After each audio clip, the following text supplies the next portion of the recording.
During the day, he was a police officer, but at night, he turned into the Werewolf of Siberia, and he took 78 lives.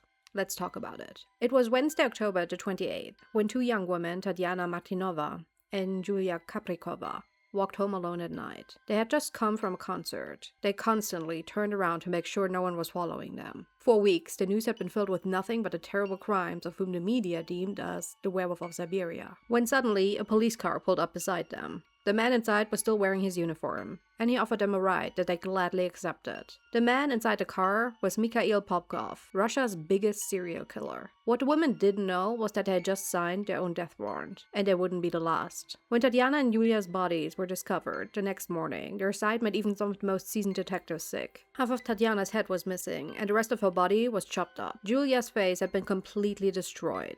When the two were buried, it happened in closed casket, against the usual tradition in Russia. The Werewolf of Siberia didn't get his name for no reason. He left his victims in a state that made them look like a pack of wild animals had attacked them. Some victims had hearts missing, while the heads of others were never recovered. The werewolf only preyed on a specific group of women, but we'll get to that in a minute. The murders began in 1992.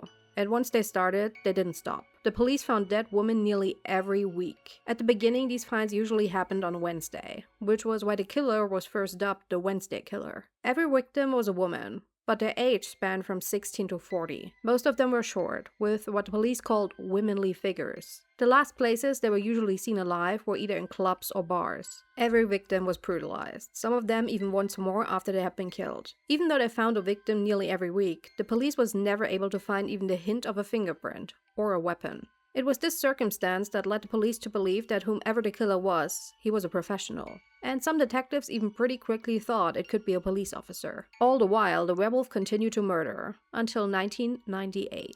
Michail had picked up a 15-year-old girl, Svetlana. Once he was done assaulting the young girl, he left her alive in the forest. It was January in Siberia, and he most likely thought that the severely hurt Svetlana would freeze to death. But she didn't. She made it back to a town and got help. And Svetlana immediately told everyone that the man that had assaulted her was a police officer. And she was even able to give the detectives an exact description of the man. And they found Michail. But then, the unbelievable happened. His wife, Elena, decided to lie for him. She gave him an alibi. And with that, Elena signed the death warrants of countless other women and girls. But Elena wasn't the only one that didn't believe Michail was a cold-blooded killer. Even his daughter, Ekaterina, stood by her father's side even during his later trial. Both of them later painted a picture of the loving father and husband who wouldn't hurt a fly. It took 2 more years after Svetlana's assault before the police decided to test the DNA of 3,500 police officers. And they got a hit on Michail Popkow. This time, his wife couldn't save him.